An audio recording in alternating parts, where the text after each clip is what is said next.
I am not going to do as much sharing and promoting as I did before. That may be to my own detriment, right? I may be making a mistake there, but I was spending so much time sharing the video, right? Okay, so I can't say we all know. Fuck it, we all know. We all know that I post to social media platforms. This isn't the first time I've been doing this. I've been doing this for, since at least 2022, right? All social media platforms. And, I was still sharing the link to, say, the TikTok video, to the YouTube video, even though I was kind of posting it on the same site. And you still have people that say, "Oh, I didn't know you stream. What's your content about?" Like, bro, tell me you don't watch any of my content without telling me. If you don't know what it's about at this point in time. I literally, when I started, I had introduction videos, what I'm about, what I'm going to be doing, like, who am I, right? The logo that I have, the full-on logo, says podcasts, travel, and it says fashion on there.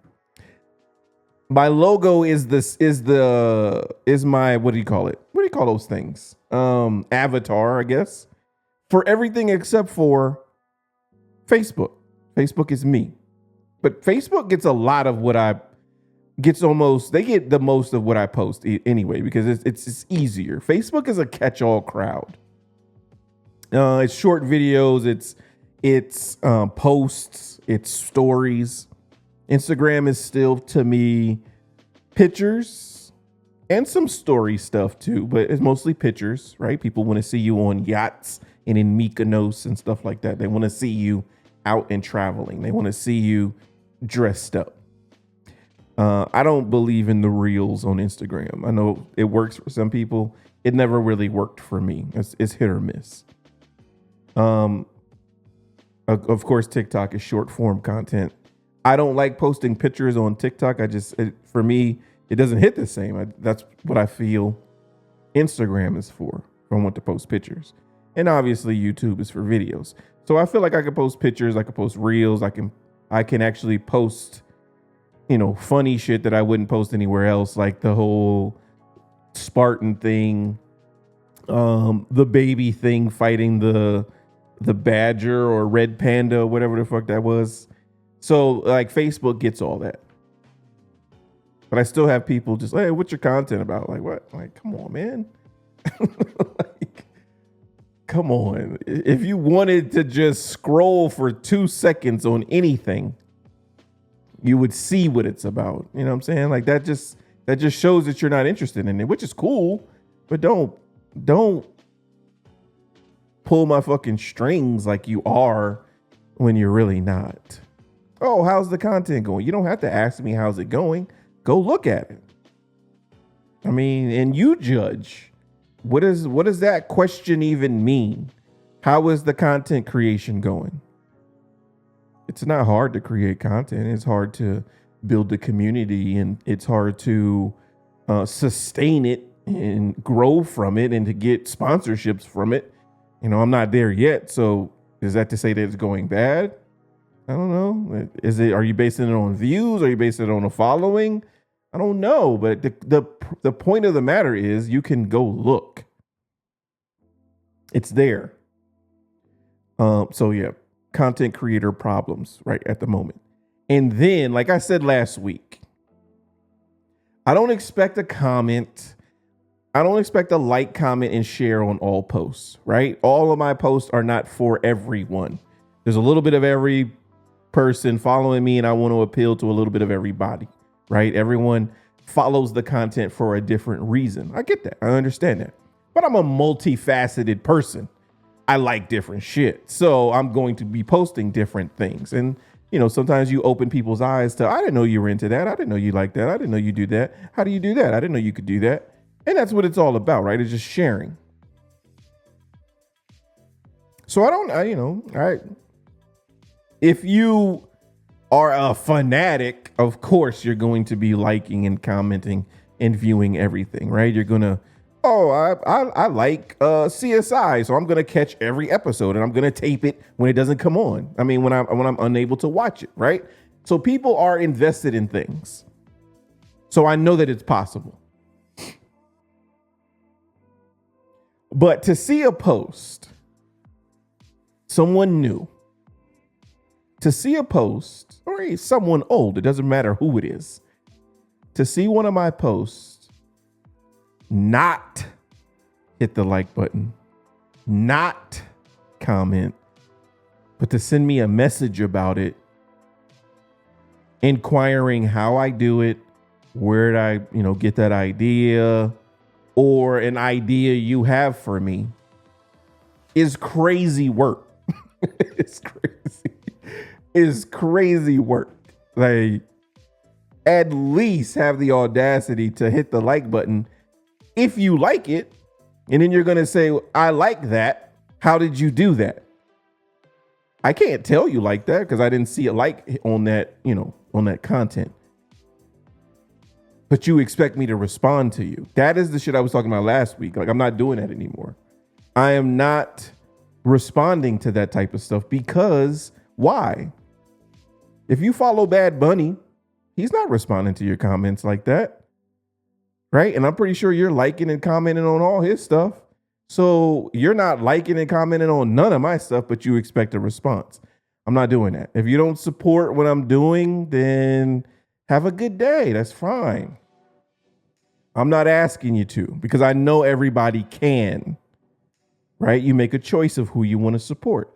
But if you want to support a stranger or someone you don't necessarily have access to like that, that's cool. That's your choice. Right? But don't think just because you know who I am that you can talk to me about the content if you haven't supported it. Like, what the fuck is that about? It's free, for Christ's sakes. It's free. A like is free. You're looking at it anyway. I can see if I was asking for money. I'm not even doing that. Like, the likes going up will do more than you giving me $2, right? I could potentially make more than that just from 1,000 people hitting the like button. That sends your content insane. It's wild, but people still do that. And I'm just like, I'm not doing that anymore. Call me what you will. Say what you want to, but I'm not doing that. I'm also not answering questions about stuff that I say while I'm live. I have chat rooms. Again, we have comment sections. We have chat rooms. We have all of that shit. And that's the point. I'm not talking for an hour. I'm not talking for 2 hours to then have a conversation about something I said an hour ago. Why would I do that? Like, I'm here right now. This is live. I'm literally sitting in my house live. If you have a question, type it. Type it in the chat. If it's some bullshit, I'm going to tell you it's some bullshit and I'm going to call you on it. But don't lurk. Don't sit in the chat room putting together pieces to a puzzle and then trying to present it to me later, because that shit's not going to work. It's not going to go the way you think it is. Because everything that I say is shareable. Like, nothing's a secret. I'm a content creator. So you're going to see the side of me that I want people to see, as all content creators do. Why do you think it's such a story when content creators go through legal actions or when stuff comes out about them that nobody knew? Because they showed you a side of them that they wanted you to see. Probably that's marketable. Probably that's relatable. Because content creators, want to go viral and they want to get paid for content creation. So, yes, you may know who I am, but I'm a content creator. So when I'm creating stuff, that's what it is, for entertainment. Have I made stuff up? Yes, I've said that. I say that. I tell stories.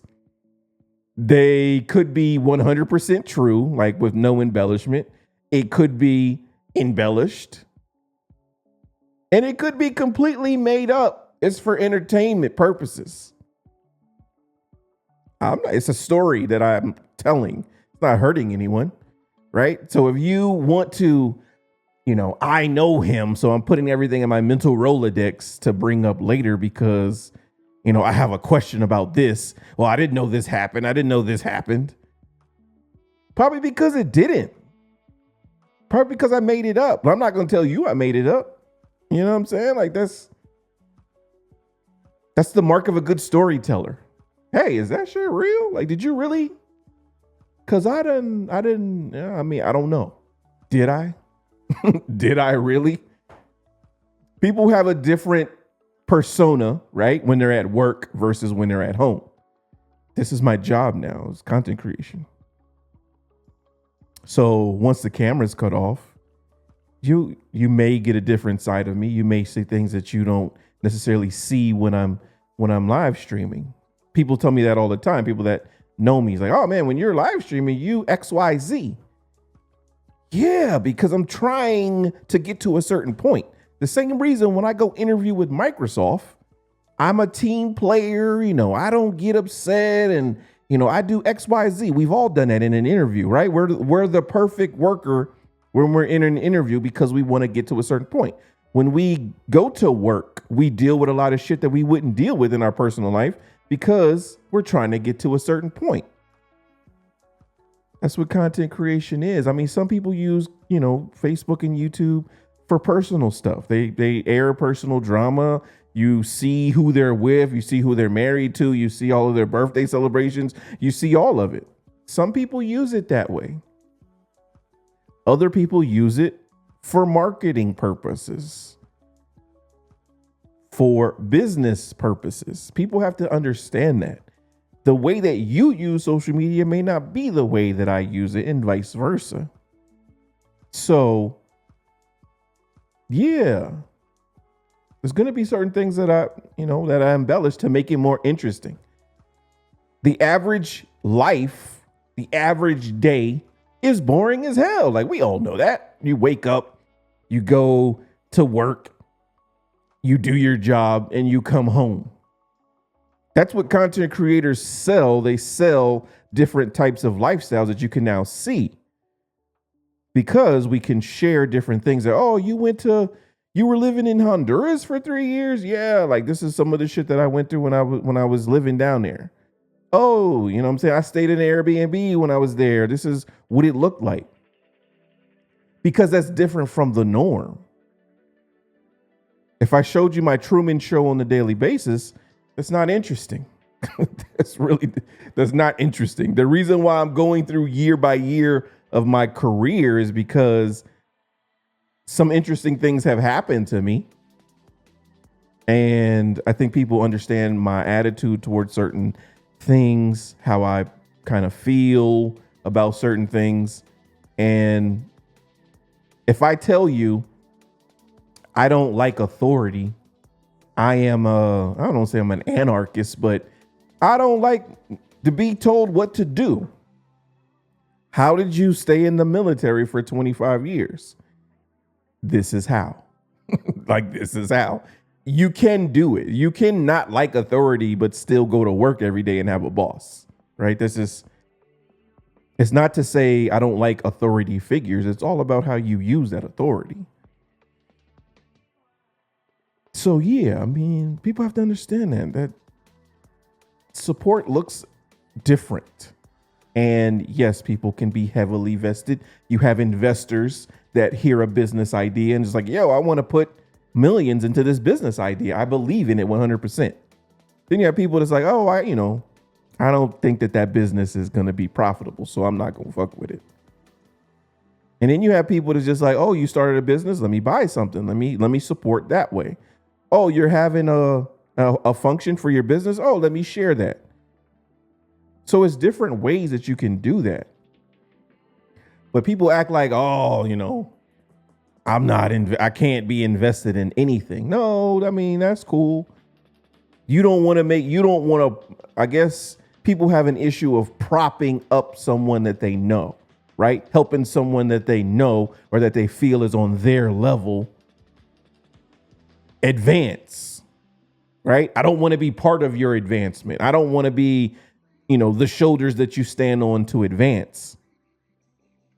But when you get there, oh, I know you. We're cool. We're friends. I know him. I know her. And that's where we get the you wasn't with me shooting in the gym people from, because it's just like, if you're shooting with me in the gym, you don't care about any of that shit. You've been through the grind phase. You were helpful when I was working to get to where I wanted to go. Once I win the chip,